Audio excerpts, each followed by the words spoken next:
ndabizi neza ko ari abantu bakomeye wabuze.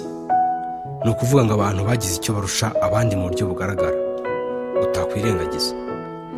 Ndabizi kandi ko nawe wifuza kuba wagira akamaro muri sosiyete, ukagaragara nk'umunyabwenge, umunyembaraga, uvuga rikijyana, umuntu wifuzwa n'abandi n'izindi ndangagaciro z'abakomeye. Ibi byose ni byiza kandi abantu hafi ya bose barinda barangiza ubuzima bwabo ari byo baharanira. Niba utaragize amahirwe yo guhura n'umwe muri aba bakomeye, hari amategeko 48 atuma abakomera barushaho gukomera. Bashobora kuyakoresha babigambiriye cyangwa se batabigambiriye, ariko icyangombwa ni uko nawe wayasobanukirwa hanyuma ukatwereka icyo urusha abandi. Kuko aya mategeko ari menshi, twagerageje kubahitiramo ayo dutekereza ko ari ingenzi cyane, ariko ni byiza ko usura urubuga rwa Murika ukabona urutonde rwuzuye. Itegeko rya mbere: ntugashake kwerekana ko ushoboye kuruta ukuyobora. Nigeze kumva inkuru yashatse kwiga gukosora umuyobozi mukuru mu maso y'abayobora, yibwira ko ahari ari bubishimirwe cyangwa se ari bube yerekanye ubushobozi. Niba nawe warumvise iyo nkuru, ibyakurikiyeho urabizi. Abanyabwenge nk'abifuza gukomera bo bazamura ababayobora, bakerekana imbaraga zabo, naho nugerageza gukosora ukuyobora no gushaka kwerekana intege nke ze, bizakugwa nabi. Itegeko rya 11: abakomeye batera abantu kubishingikirizaho. Ahari wumvise mugenzi wawe avuga ngo nitwakora ibi na biriya boss ataraza, cyangwa se ngo reka dutegereze tubanze twumve ijambo rye rya nyuma. Aya magambo yose yerekana akamaro umuntu aba afitiye abandi n'ubuhangange bwe. Niba muri sosiyete ubamo hashobora gufatwa ibyemezo cyangwa hagakorwa ibintu haba urimo cyangwa utarimo, cyangwa se badashaka ko unabigiramo uruhare, icyo bishatse kuvuga nawe uracyumva. Ahari amagambo aruse ibikorwa. Abakomeye batera abandi kubishingikirizaho. Wowe se bite? Twikomeze n'itegeko rya 28, ari ryo kwinjira wese mu gikorwa. Iki ni kimwe mu biranga abayobozi beza kandi bafite n'ubudahangarwa. Nuko iyo binjiye mu gikorwa bakinjiranamo n'imbaraga, ubushobozi n'ububasha bwabo bwose, kandi ntibaruhuke batageze ku ntego. Abakomeye birinda gucogorera no kwerekana intege nke imbere y'abo bayobora. Kera nari mfite umuco wo gukunda no gushima ibintu byinshi, ariko nkahera mu gushima no kwifuza ibyo, ariko nta bikorwa. N'ibyo ngerageje gukora nkabireka ntabirangije kuko nabonye ibindi nibwira ko bibiruta, hanyuma ngahora muri urwo. Icyabaye nuko abantu batangiye kuntera icyizere, nanjye ubwanjye nitera icyizere bitewe no kudashyira umutima ku byo nkora. Abakomera rero impamvu bakomera, binjira mu gikorwa bakaruhuka kirangiye. Ngaho gerageza nawe.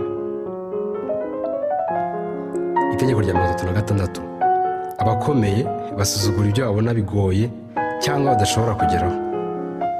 Abanyarwanda bakunze kuvuga ngo amazi akubwiye ngo winyoga, nawe yabwira ko nta mbyiro ufite. Uyu ni umuco abakomeye bahuriyeho wo kwihagararaho no kwerekana ubuhangange naho baba bamerewe nabi.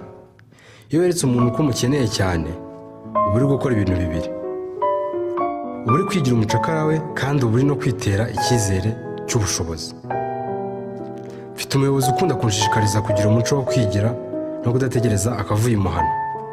Ibyo ndabishima cyane. Ngaho rerekana icyo urusha abandi. Itegeko rya 40: iby'ubuntu bitera ubwenge buke. Nigeze kuba ndi mu mujyi, hanyuma murana n'abahungu tujije tw'umutuku barampagarika bambwira ko simukadi ari ubuntu. Nanjye ngo mbyumve ntyo, mbyemera vuba ngo ahari batisubira. Icyabaye nuko yakoze ibyo akora, arangije ngo kujya ku murongo ni 500. Nshatse gutera hejuru, nibuka ko yamaze kubarura irangamuntu yanjye, ntekereza n'abari bumbone mburana urwo rubanza. Nuko mbamuhaye 500 ntari gutegesha, kandi ariyo nari nsigaranye. Ubwo ibyakurikiyeho namwe murabyumva. Abakomeye ntibashobora kwemera ko ubaha ikintu ku buntu, ahubwo bishimira kwishyura igiciro cyuzuye, kuko bijyana no kwihesha agaciro no kumva ko ushoboye. Bitari ibyo, uko uzishimira guhabwa cyane, ni nako uzakuza ubunebwe n'izindi ngaruka nawe utayobewe. Itegeko rya 42: kubita umwungeri, intama ziratatana.